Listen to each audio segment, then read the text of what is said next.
तुम्ही तुमच्या दैनंदिन जीवनातील पोकायोकेशी संबंधित 3 उदाहरणे देऊ शकाल का? याबद्दल 1 मिनिट विचार करा.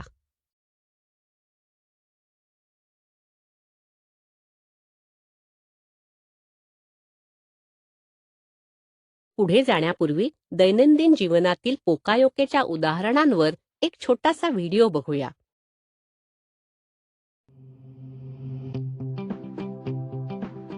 Hey, Mark here. I'm out at the 5S cart and there's a couple problems I wanted to show you kind of before. So this marker is supposed to go in the foam, but it's getting put in this little hole that's open over here.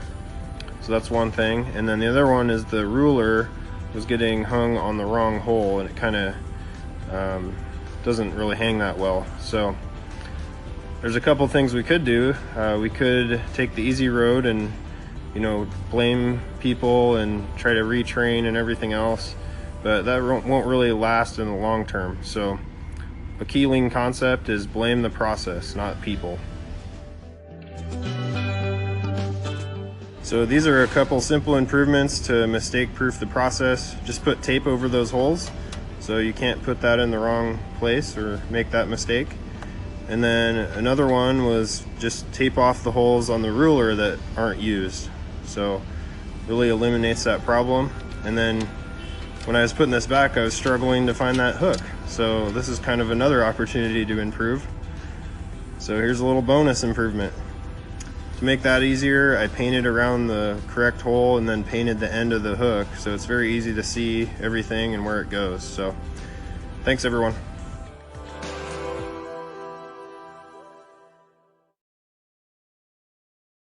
आपण आत्तापर्यंत शिकलेल्या गोष्टींचा एक धावता आढावा घेऊया.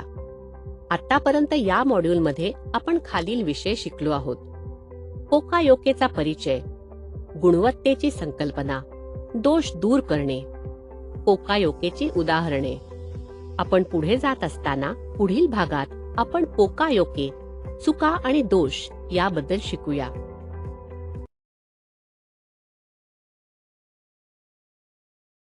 आपल्या सर्वांना माहित आहे की त्रुटी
ते सारखेच दिसते.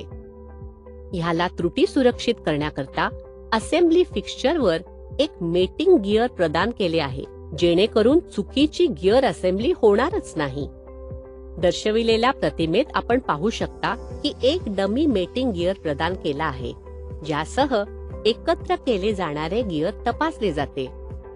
आता आपण तिसऱ्या प्रकारच्या त्रुटीकडे जाऊया, म्हणजे तपासणी त्रुटी. येथे त्रुटी अशी आहे की ऑपरेटरला एखाद्या भागावर लीक चाचणीची खात्री नसते आणि तरीही तो ओके बिन मध्ये पास करतो. लीक चाचणी मशीनवर ऑटो इंडिकेशन मार्क देऊन ही त्रुटी टाळता येऊ शकते. जर गळती चाचणी घेतली गेलेली असेल आणि निकाल ठीक असल्याचे दर्शवत असेल तरच त्या भागावर ओके असा शिक्का मारला जाईल.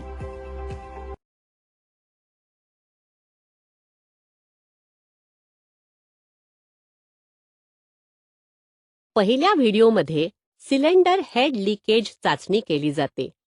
काम मशीनवर लोड केले जाते.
या व्हिडिओमध्ये पोकायोकेच्या फिक्स्ड प्रकार पद्धतीची काही उदाहरणे आहेत.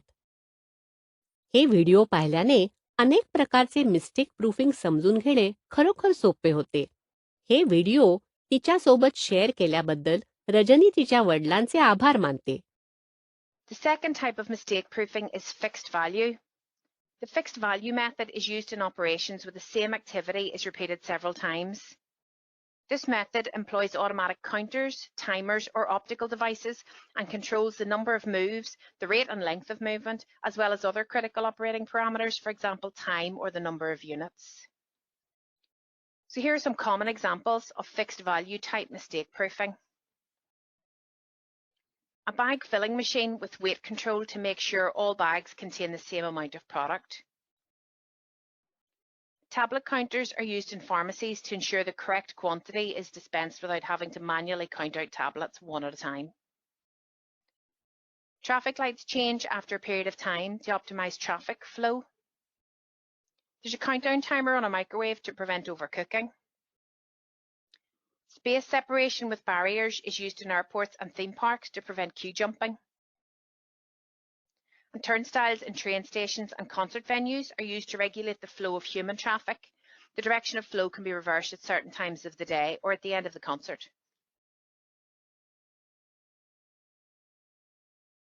पोकायोकेच्या पुढील पद्धतीला मोशन रीडिंग पद्धत म्हणतात. पोकायोकेची मोशन रीडिंग पद्धत हे निर्धारित करते की प्रक्रियेच्या विहित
पोकायोकेमधील दोष शोधण्यात मदत करण्यासाठी आपण येथे थोडासा विराम घेऊया आणि एक मनोरंजक क्रियाकलाप करूया.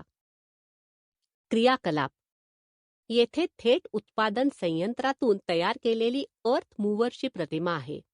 अर्थ मूव्हर सर्व 4 प्रतिमांमध्ये ज्या प्रकारे डिझाईन केले आहे आणि दाखवले आहे त्याप्रमाणे त्याची कार्यक्षमता पार पाडू शकते का हे आपण बघूया.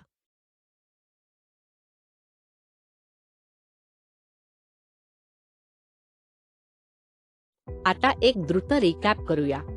आतापर्यंत या मॉड्यूलमध्ये आपण खालील गोष्टी शिकलो आहोत. पोकायोके स्तर, पोकायोकेचे प्रकार, पोकायोके पद्धती. आपण आता पोकायोके डिटेक्शन डिव्हाइसेस आणि त्यांच्या कार्याबद्दल शिकणार आहोत. पोकायोकेमधील दोष शोधण्यात मदत करण्यासाठी आपण येथे थोडासा विराम घेऊया आणि एक मनोरंजक क्रियाकलाप करूया. आता तुम्हाला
आता आपल्याला पोकायोकेची संकल्पना समजली आहे. आपण आता बजाज ऑटो मधील पोकायोकेचे काही रिअल लाईफ ऍप्लिकेशन पाहूया.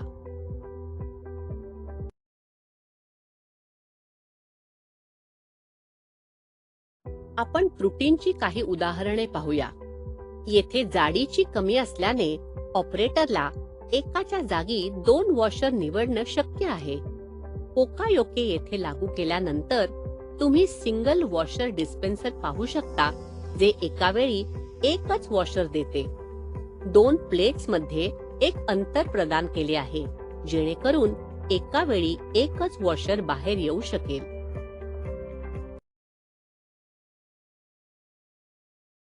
बजाज ऑटो मधील इंजिन असेंब्ली लाईन वरील सिंगल वॉशर डिस्पेन्सरचे हे उदाहरण आहे. डिस्पेन्सर मधून एका वेळी फक्त एकच वॉशर बाहेर येते.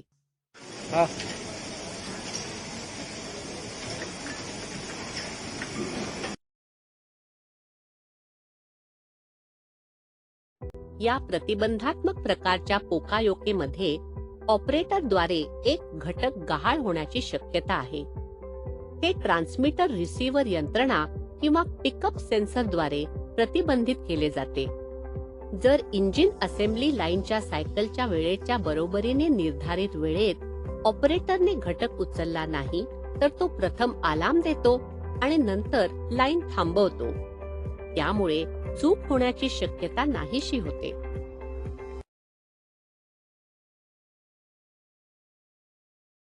या व्हिडिओमध्ये तुम्ही पाहू शकता की सेन्सर ऑपरेटरला बेअरिंग, रॉड, क्लच, लिफ्टर उचलण्यासाठी अलार्म देत आहेत. ऑपरेटरने बेअरिंग उचलल्यानंतर अलार्म थांबतो. येथे आणखी एक उदाहरण असे आहे की या पोकायोकेमध्ये, जो पुन्हा प्रतिबंधात्मक प्रकारचा आहे, ऑपरेटरकडून ऑपरेशन गहाळ होण्याची शक्यता आहे. हे कन्व्हेयरसह एकमेकांशी जोडलेल्या टॉर्क रेंचद्वारे प्रतिबंधित केले जाते. निर्धारित वेळेत ऑपरेटरद्वारे बोल्टवर टॉर्क लागू न केल्यास ते प्रथम अलार्म देते आणि नंतर लाईन थांबवते.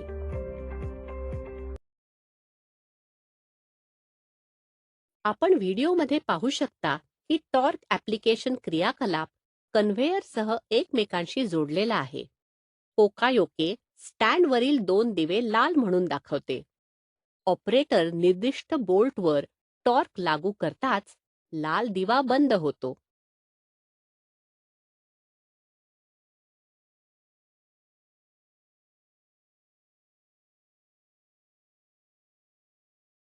इथे ऑपरेशन कॉम्पोनंट मिसमॅच होण्याची शक्यता असते. यापूर्वी क्रँक केसवर वाढीव क्रमाने इंजिन क्रमांक लावण्यात आला होता आणि त्यानंतर बारकोड स्टिकर चिकटवण्यात आला होता, ज्याच्यामुळे पंच क्रमांक आणि बारकोड स्टिकर जुळण्याची शक्यता निर्माण झाली होती. ही त्रुटी टाळण्यासाठी मशीनवर स्कॅनर देण्यात आला आहे, जो बारकोड स्टिकरवरील नंबर स्कॅन करतो आणि नंतर क्रँक केसवरील नंबर लावतो. या उदाहरणात ऑपरेटर शॅसीवर बारकोड स्टिकर पेस्ट करण्यास विसरला. त्यामुळे बारकोड न वाचता आल्याने number punching machine number punching करत नाही. कारण येथे लागू केलेला पोकायोके हा प्रथम बारकोड वाचण्यासाठी आहे. त्यानंतर तो क्रमांक पंच केला जाईल.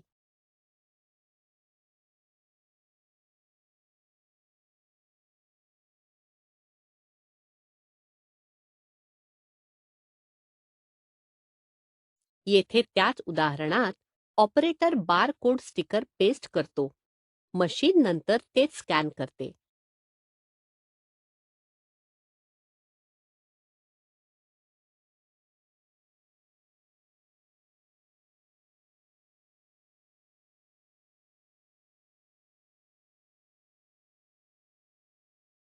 येथे तपासणी त्रुटीची शक्यता आहे.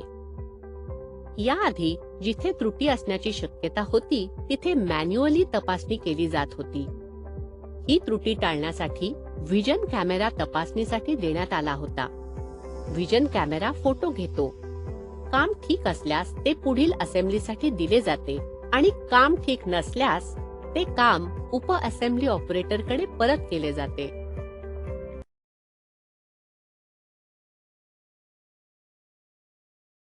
हा व्हिडिओ पोकायोकेच्या सिलेंडर हेड कोलेट तपासणीचे उदाहरण आहे. येथे हेड असेंब्ली लेझर सेन्सरने तपासली जाते.